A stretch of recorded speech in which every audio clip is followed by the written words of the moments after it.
یہاں تک کہ اللہ کے پاک نبی نے فرمایا اگر موسیٰ علیہ السلام بھی زندہ ہو کر دنیا میں دوبارہ آ جاتے تو وہ میرا کلمہ پڑھتے، میرے دین پر عمل کرتے اور میرے دین کو آگے پھیلاتے۔ یہ جب اللہ تعالیٰ نے سارے نبیوں سے وعدہ لیا تو اس وعدے میں اللہ خود شامل ہو گئے، کیونکہ پیارے نبی کے بارے میں یہ سارے وعدے تھے، یہ سارے اقرار نبی پاک صلی اللہ علیہ وسلم کے بارے میں۔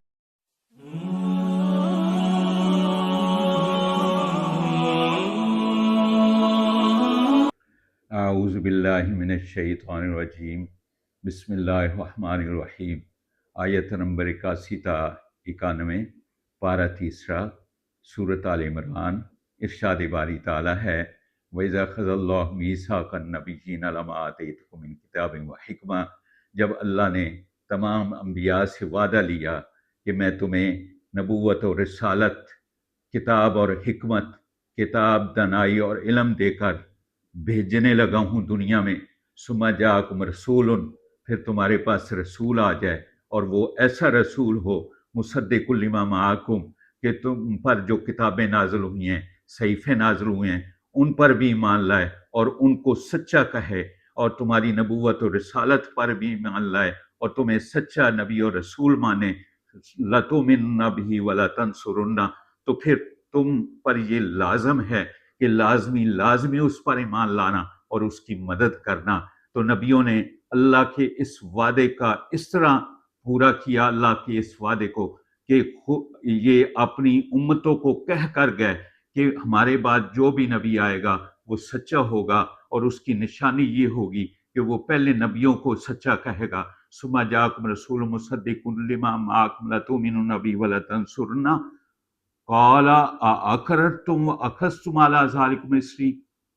ہے میرے نبیوں بتاؤ تم میرے وعدے کا پختہ اقرار کرتے ہو، میرے ساتھ یہ پختہ وعدہ کرتے ہو کہ ہم اس پر عمل کریں گے؟ قالوا اقررنا، سب انبیاء نے کہا اللہ ہم اس بات کا اقرار کرتے ہیں کہ ہم آپ سے کیا ہوا وعدہ پورا کریں گے۔ قال فاشہدوا، اللہ تعالیٰ نے فرمایا میں اس پر گواہی دیتا ہوں کہ تم نے یہ میرے ساتھ وعدہ کیا ہے، وانا معکم من الشاہدین، اور میں تمہارے ساتھ اس کام میں گواہی دینے والا ہوں۔ جتنے نبی آئے وہ سچے ہیں، جتنی ان پر کتابیں یا صحیفے نازل ہوئے وہ سچے تھے۔ تو آخر میں اللہ تعالیٰ نے اپنا نبی بھیجا، سارے نبیوں نے اپنی امت کو یہ سبق دیا، جب نبی آخر الزمان آئے اس کا کلمہ پڑھنا اور اس کے دین پر چلنا، اس کی مدد کرنا اور اس کے دین کو پھیلانا۔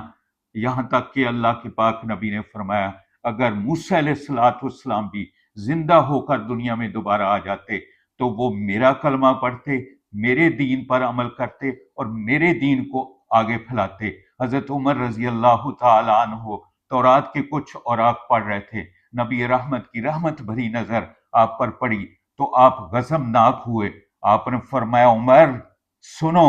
اگر آج صاحب کتاب نبی حضرت موسیٰ علیہ السلام بھی آ جاتے اور ادھر میں تمہیں اپنی طرف، اپنی پیروی کی طرف، اپنی اطاعت اور فرما برداری کی طرف دعوت دے رہا ہوں، اور تم ادھر مڑ کر دیکھ بھی لیتے یا ان کے پیچھے چلتے تو تم گمراہ ہو جاتے۔ یہ سارے نبیوں کی تعلیمات کا خلاصہ ہے کہ نبی آخر الزمان پر ایمان لانے سے، نبی آخر الزمان کا کلمہ پڑھنے سے، نبی آخر الزمان کے قرآن پر ایمان لانے سے ہی اصل بخشش ہوگی اور اللہ کی رضا دنیا میں ملے گی، اور آخرت میں اللہ کے انعام جنت کی شکل میں ملیں گے۔ یہ جب اللہ تعالیٰ نے سارے نبیوں سے وعدہ لیا تو اس وعدے میں اللہ خود شامل ہو گئے، کیونکہ پیارے نبی کے بارے میں یہ سارے وعدے تھے، یہ سارے اقرار نبی پاک صلی اللہ علیہ وسلم کے بارے میں تھے۔ تو اللہ نے اتنی شان ہمارے پیارے نبی کو دی کہ اللہ نے فرمایا نبی بھی تصدیق کرتے ہیں میرے نبی محمد صلی اللہ علیہ وسلم کی، اور میں اللہ بھی اس گواہی میں اور تصدیق کرنے میں شامل ہو گیا، وانا معکم من الشاہدین۔ فمن تولی بعد ذلک فاولئک هم الفاسقون، جو شخص انکار کرے گا وہ فاسق ہے۔ افغیر دین اللہ یبغون ولو اسلم من فی السماوات والارض طوعا وکرہا الیہ یرجعون، کیا میرے احکام کے علاوہ کوئی اور احکام ہیں ایسے کہ جن پر تم عمل کرو گے؟ حالانکہ اللہ تعالیٰ کی تابعداری کرنے والے ہیں، جو کچھ بھی زمین و آسمان میں ہیں، خوشی خوشی بھی اللہ کو حکم مان رہے ہیں اور نہ چاہتے ہوئے اللہ کو حکم مان رہے ہیں، اسی کی طرف لوٹ کر جانا ہے۔ قل آمنا باللہ وما انزل علینا وما انزل علی ابراہیم و اسماعیل و اسحاق و یعقوب والاسباط۔ پیارے نبی فرما دے ہم ایمان لائے اللہ کی توحید پر اور اللہ کے قرآن پر، اور جو کچھ اللہ نے نازل کیا حضرت ابراہیم پر، اور حضرت ابراہیم پر بھی ایمان لاتے ہیں، حضرت اسماعیل پر بھی ایمان لاتے ہیں، اور ان کے پاس جو اللہ نے اپنے احکام بھیجے اس پر بھی ایمان لاتے ہیں، حضرت اسحاق پر بھی ایمان لاتے ہیں، اور حضرت اسحاق کے اوپر جو اللہ نے احکام بھیجے اس پر بھی ایمان لاتے ہیں، حضرت یعقوب علیہ السلام پر ایمان لاتے ہیں، اور ان کے پاس جو اللہ کے احکام آئے ان پر بھی ایمان لاتے ہیں، اور آپ کی اولاد میں جتنے نبی آئے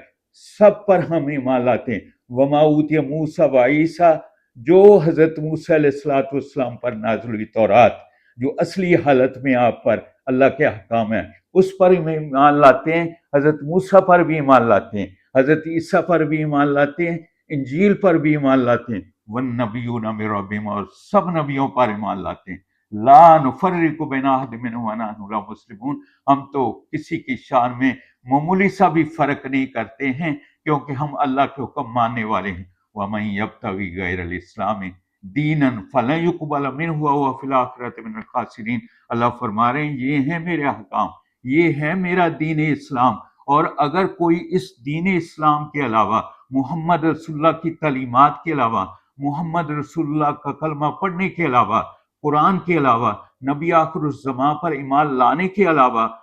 کوئی کسی طرح کا ایمان، اسلام، میرے احکام پر عمل کرنے کا دعویٰ کرے گا، فَلَن يُقْبَلَ مِنْهُ، میں اس کو قبول نہیں کروں گا، وَهُوَ فِي الْآخِرَةِ مِنَ الْخَاسِرِينَ، اور وہ آخرت میں خسارہ پانے والے ہوں گے۔ كَيْفَ يَهْدِ اللَّهُ قَوْمًا كَفَرُوا بَعْدَ إِيمَانِهِمْ، اللہ فرماتے ہیں بھلا کیسے ایسے لوگوں کو راہ حق مل جائے جنہوں نے رسول کا کلمہ پڑھا اور پھر ان کے معجزات دیکھے اور پھر ان کا اقرار کر دیا، واللہ لا یہدی القوم الظالمین، بھلا اللہ ظالم قوم کو راہ حق دیتا ہے یا اس پر راضی ہوتا ہے؟ کبھی ایسا نہیں ہے۔ اولئک جزاؤہم ان علیہم لعنۃ اللہ والملائکۃ والناس اجمعین، ایسے بدبخت لوگ ہوں گے ان کی سزا یہ ہوگی کہ ان پر اللہ کی لعنت، فرشتوں کی لعنت اور تمام لوگوں کی لعنت ہوگی، خالدین فیہا لا یخفف عنہم ولا هم ینظرون، اس عذاب میں ہمیشہ ہمیش مبتلا رہیں گے اور ان کو اس عذاب میں ذرا برابر ڈھیل نہیں دی جائے گی، مہلت نہیں دی جائے گی، الا الذین تابوا من بعد ذلک واصلحوا فإن اللہ غفور الرحیم، اللہ تعالیٰ کی رحمت اور بخشش اور معافی کے خزانے بہت زیادہ ہیں۔ اگر ایسے بدبخت مرنے سے پہلے توبہ کر لیتے ہیں اور اپنے آپ کی اصلاح کر لیتے ہیں، فإن اللہ غفور الرحیم، اللہ بخشنے والا مہربان ہے۔ ان الذین کفروا بعد ایمانہم ثم ازدادوا کفرا لن تقبل توبتہم واولئک هم الضالون، جو لوگ انکار پر ڈٹے رہے، منکر رہے اور وہ اس میں ان کا اضافہ ہوتا گیا، ایسے لوگ بدبخت اور ظالم ہیں۔ ان الذین کفروا وماتوا، جو حالت کفر میں مرے، انکار میں مرے، حشر والے دن اگر وہ زمین و آسمان کے خلا کو سونے سے بھر کر اللہ کی بارگاہ میں بطور فدیہ یا معاوضہ پیش کریں گے، اللہ تعالیٰ قبول نہیں کریں گے اور ان کے لیے دردناک عذاب ہوگا اور ان کا کوئی یار و مددگار نہیں ہو۔